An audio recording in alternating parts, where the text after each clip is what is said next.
হ্যাঁ এভরিওয়ান, আমি দেখি তোমরা দেখছো বাঙালি মেয়ে ব্লগ। কালকের ভিডিওটাও ওই রকমভাবেই হয়েছে, কোনো রকমের কী করেছি কিচ্ছু জানি না। এখানে আজকে আমি ভাবলাম একটু বড় ব্লগ বানানো যায়। আজকে হচ্ছে বউ ভাত, আমি দেখি এখানে টাঙিয়ে দেখি হচ্ছে ও মুখের টোনার মাখতে ব্যস্ত, দেখা যায় একটু মুখখানা। ও চান করে এলো টোনার মাখতে, আর এখানে রিকু মাসি এসছে। রিকু মাসির আসার কোনো কথা ছিল না, বাট চলে এসছে,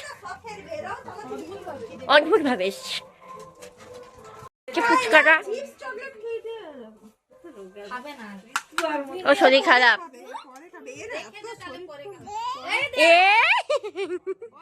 কেন কেন আসবে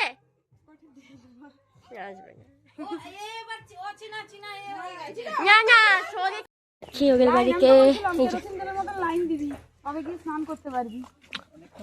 ও শরীর খারাপ, ওই জন্য কালো কোলে আসছে না, মুখ মা আসছে সব লাইন দিয়ে।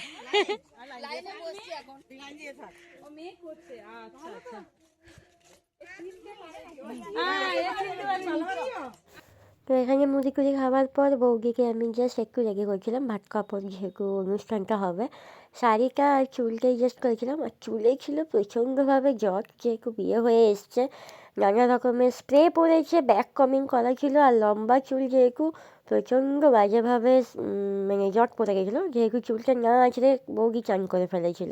আর চুলটা ভেজে থাকার কারণে কোনো ডিজাইন করিনি, জাস্ট হালকা হাত খোপা করে গিয়েছিলাম, যেটা আমাকে করতে বলা হয়েছিল। তো চলো এখানে বৌদিকে রেডি করে গিয়েছি, এবার আমরা বেরোই। এই টানি হাতে সাবান পেলি? সাবানটা পাইনি, আমি ইয়ে করলাম।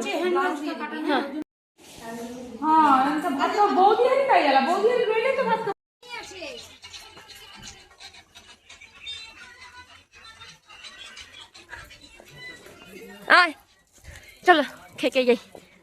বউকে সাজিয়ে গিয়েছি মানে জাস্ট নর্মালি শাড়িটা পরিয়েছি।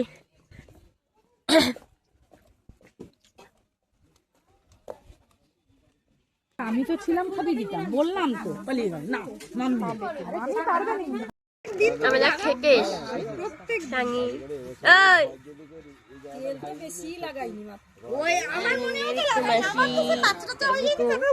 খাই দিতে হবে, আর এদিকে বসেছে মাসিরা গল্প করছে সব।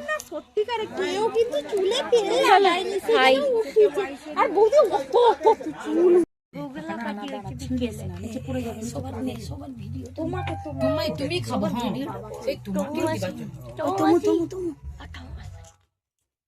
এই তো সুন্দর বাবা সমুচটা ভালো লাগবে না একটু কি মিষ্টি না না মিষ্টি খাবে বাবাটা হাই এত লম্বা হয়ে গেল আমার ঘরের ভিতর বাবুরে একটা প্লেটে রাখ। তো গাইজ আমি দুপুরবেলার পর থেকে আসিনি, তার কারণটা হচ্ছে এখানে এসেই চুল ক্লিপিং করছিলাম দুই মাসির, মানে রিকু মাসি আর বড় মাসি। তারপরে 4:30টার দিক করে আমাকে বিশেষ করে এখানে ডাকা হয়েছিল নাচার জন্য। তো আমি নাচ করতে চলে এসেছিলাম, তাই ভিডিও করা হয়নি, ফোন ঘরে ছিল। তারপরে আমি 5টার দিক থেকে সবগুলোকে নিয়ে মেকআপ করতে বসছিলাম। এই টানি, আমার মা, মেজো মাসি, ছোটো মাসি, বড় মাসি, সবগুলোকে মেকআপ করেছি। এই জন্য আমি রেডি হয়েছি 8টার সময়, এখন বাজে 8:30। ফুল রেডি হচ্ছি। এটা আমি এই শাড়িটা পরেছি, কেমন লাগছে আমাকে জানিও। আর এই হচ্ছে আমার মা, হেয়ার স্টাইল থেকে শুরু করে সমস্তটা। 5জনকে আমার সাজাতে গিয়ে কতক্ষণ টাইম লেগেছে, 5টা থেকে। যাই হোক পল পল করে সবকে ধরে, যদিও আমার হাতের স্পিড এখন অনেকটা বেড়ে গেছে। আমার মা এখানে কী করছে জানি না। চলো ভেতরে আমি গিয়েছিলাম, বউকে গিফট দেওয়া হয়ে গেছে, একবার যাবো লাস্ট, তখন তোমাদের সঙ্গে ভিডিওটা শেয়ার করবো। আচ্ছা টানিকে একটু মুখ ঘুরে নিস কেন রে? একটু হাই হ্যালো করতে পারিস বল আমার ব্লগে একটা লাস্টে। আরে তোকে যে আমি সাজালাম, তো কেমন লাগছে আমাকে বল। দারুণ দারুণ ভালো হয়েছে, দারুণ পছন্দ হয়েছে। আচ্ছা ও কোনোদিন চুড়িদার পরেনি, এই প্রথম, মানে ফার্স্ট টাইম আমাদের জোড়াজোড়ি কেউ চুড়িদার পরেছে। ভালো লাগছে, মানে ও প্রথমবার পরলো, বেস্ট লাগছে, কিউটি পাই লাগছে। চলো যাই, মাসিরা আসুক, আমার মাসিদেরকেও দেখাবো। তো এই হচ্ছে বড় বউ বসার জায়গা। আর প্রচণ্ড পরিমাণে ভিড় ছিল। ঘড়ির কাটায় তখন কিন্তু মোটামুটি 9:30, আর কমে যাত্রী ঢোকার কারণে প্রচণ্ড ভিড় হয়ে গেছিলো। এই হচ্ছে বর আর বউ। আর বউ একটু হিল চলা শুরু করেছিল বলে বর থেকে লম্বা হয়ে গেছিলো। আর প্রচণ্ড পরিমাণে ভিড় ছিল কিন্তু। কী ব্যাপার তোমার?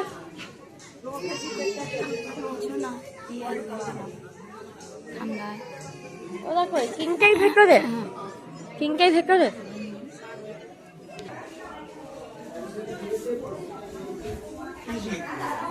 রিকু মাসি, এই যে রিকু মাসি। কি জল ফেলে গেছিস? কি জল ফেলে গেছিস?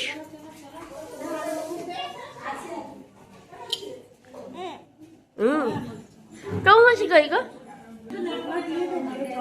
এই যে টৌ মাসি খুব ব্যস্ত এখানে। বড় মাসি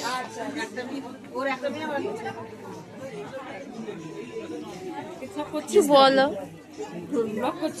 হ্যাঁ খেকে চলে এসছি গাড়িতে। ঘরে গেছিলাম একবার, তারপরে আবার এসছি। এই যে টাঙি, ওই যে আমার মা আর টুমু মাসি বড় মাসিরা ওইদিকে জায়গা পাইনি একসাথে।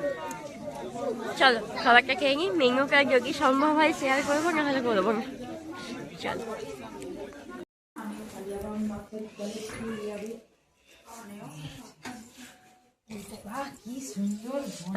এইটাই হয় সত্যিকারের রুম। কিন্তু রুমের অবস্থা কি, কালকে সকালে অবস্থা কি সুন্দর লাগছে। দারুণ হয়েছে, খুব সুন্দর। এটা কি না, তার মনে হয় বাবার ঘন্য রাখি হয়েছে, মনে হয় সেটাও তো পরিয়ে দিলে ভালো হইতা। সন্ধ্যা প্রথমে করা হইতলে পরে